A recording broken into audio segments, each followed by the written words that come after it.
Hello YouTube, this is Alkaline T1984 from Melbourne, Australia, and this is without a doubt the worst MP3 player you have ever seen in your life. It may look like a clock radio to you, and that's what it is, but it also plays MP3s. This is the Ecologic EL-CLMP128. It's a clock radio with an MP3 player built into it. I bought this a couple of years ago, and it cost me about $79. Basically, it's quite a small, compact unit, and some might say it's quite attractive. I think it's reasonably attractive, but it's not fantastic. It has stereo speakers, it has 128 megabytes of internal memory. It also has an SD card slot, so you can put larger SD cards in there.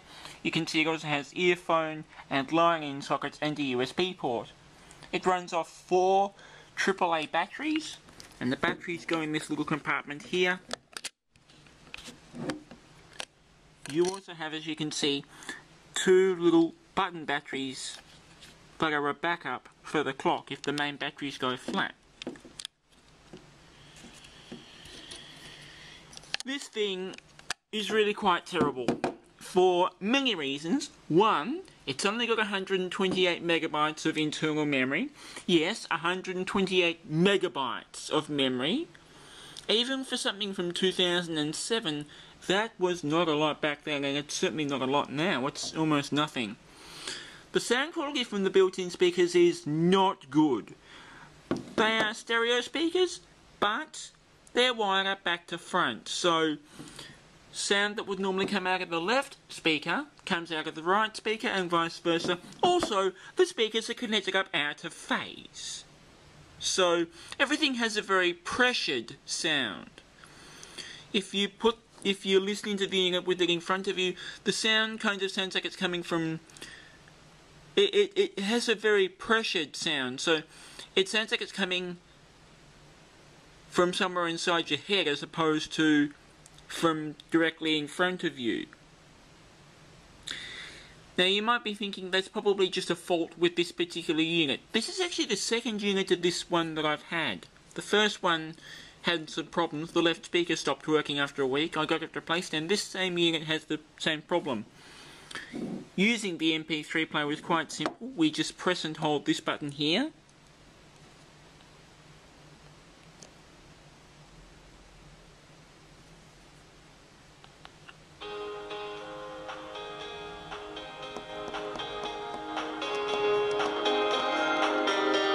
And as you can hear, the music is now playing from the speakers.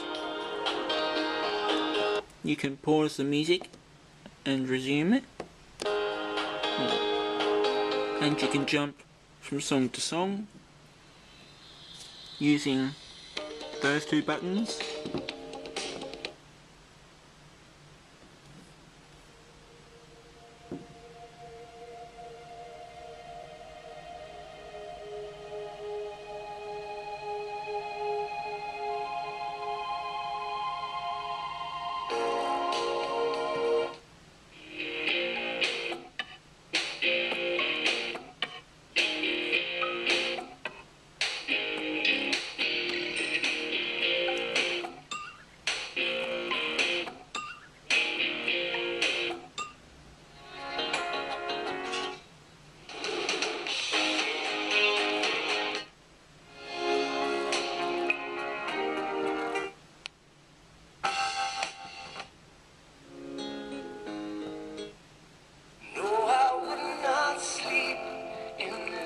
And you can hear it's distorting. So toss me out and turn in, and there'll be no rest.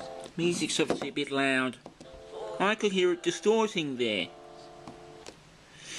You do have graphic equalizer type presets, although they're pretty terrible.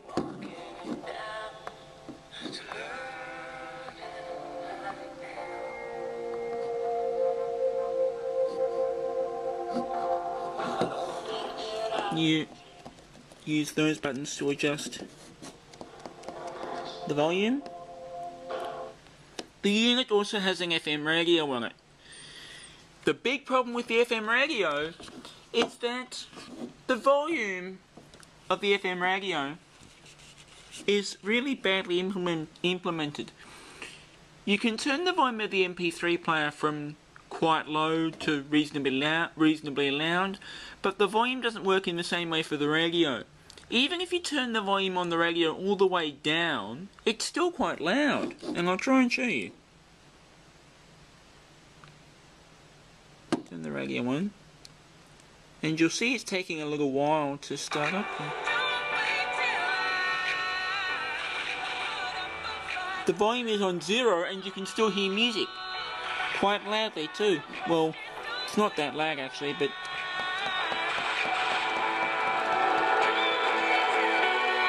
That's maximum. And that's minimum. So even when you turn the volume all the way down to 0 on the FM radio, you still hear music. Probably one of the worst design flaws of this unit is that there's no folder navigation. So if you put your music into folders, there's no easy way to jump from folder to folder to folder. So if you put a 2 GB SD card in there, full of music, and if you've got albums on your SD card and all your music is in folders, there's no easy way to jump from folder to folder. Also, when you use SD cards, if you've got a lot of music on your SD card, this thing takes forever to load the data on the card. So you'll turn it on with the card in there, and it could take a couple of minutes before it starts playing music. It's really quite inadequate. Quite horrible. You can also use this as a loudspeaker for an iPod or a CD player or something like that, but when you do that, the volume is fixed. You can't adjust the volume of this speaker by using the volume up and down buttons. The volume is preset, so you have to use the volume control on the device that you've connected to it.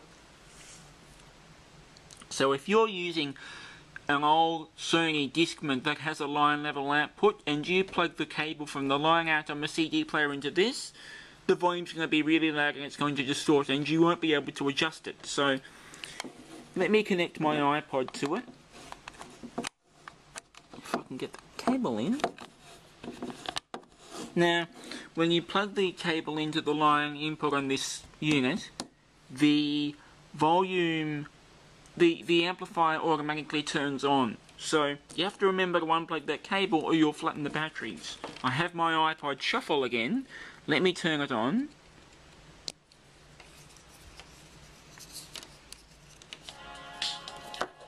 Now if I try and adjust the volume here, you'll hear that it won't do anything. So I can adjust the volume all I want, but nothing happens. So I have to adjust the volume on the iPod.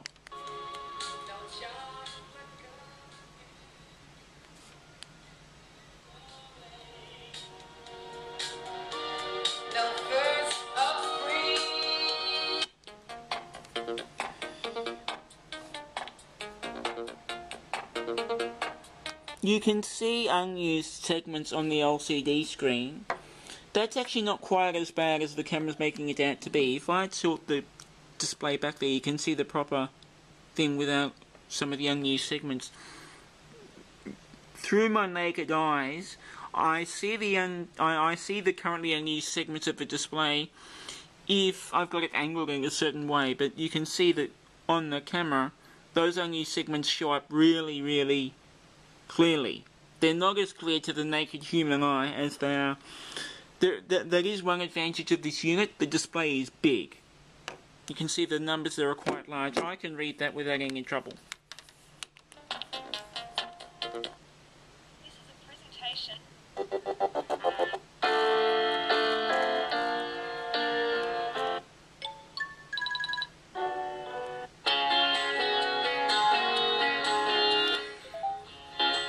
So, yeah. Not a very impressive MP3 player. Quite horrible, in fact. You can connect headphones to the unit.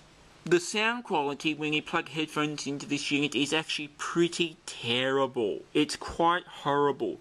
It's very... You hear a fair bit of hiss and static like a poorly tuned FM radio. Or if you're trying to listen to a distant FM station in stereo. There's also some other weirdness going on that I can't really describe. What I'll do is I'll connect this to the line level input on the computer and try and record some samples of what the sound is like.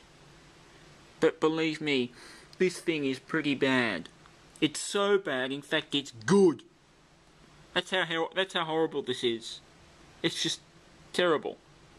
It's just so bad that it's good. You just have to laugh at it. Really. I mean, what were they thinking? I paid $79 for this back in 2008. And for an MP3 player with only 128 megabytes of memory, even then, that was way too much money. I mean, you know, this thing is just riddled with flaws, but it's kind of interesting. You might want to wear headphones for this next bit of the video, and watch the video in as higher quality as you can manage, just so you can truly appreciate just how terribly horrible the sound on this thing is. But use your headphones sensibly. Don't turn the volume up too high, and if the music does get a bit loud, turn your volume down. It's kind of hard for me to really regulate how loud this thing is because I can't listen to the audio as it's playing into the computer, because my computer doesn't allow me to monitor the sound that's going into its line level input. So I'd recommend using headphones, but use your headphones sensibly, and you might be able to determine, or at least get a rough idea, of just how horrible the sound on this thing is. It really is quite terrible.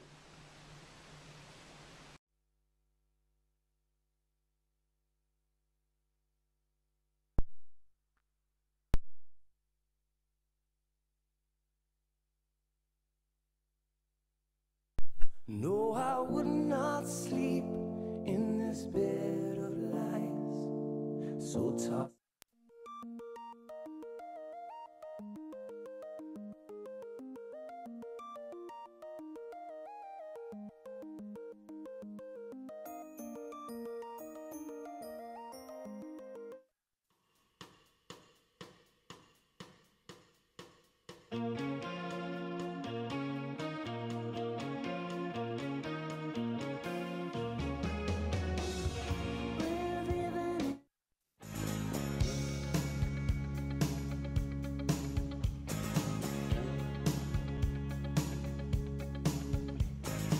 Still waiting.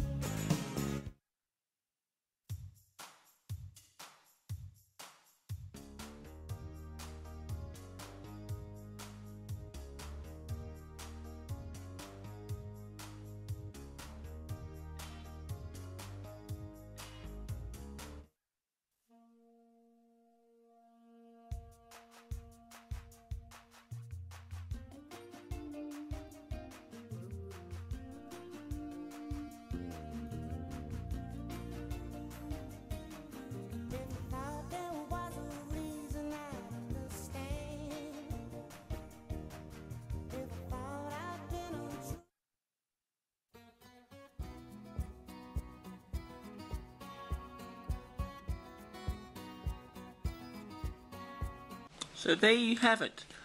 The world's worst MP3 player. Honestly, this thing is just horrible. What were they thinking when they designed it? What were they thinking? Yeah, so there are some pretty bad MP3 players out there, but this is truly horrible. As I say, it's just so quirky and so horrible that it's good, if you can believe it. Yeah, what more can I say about it? Don't try and get one if you really want to save your sanity.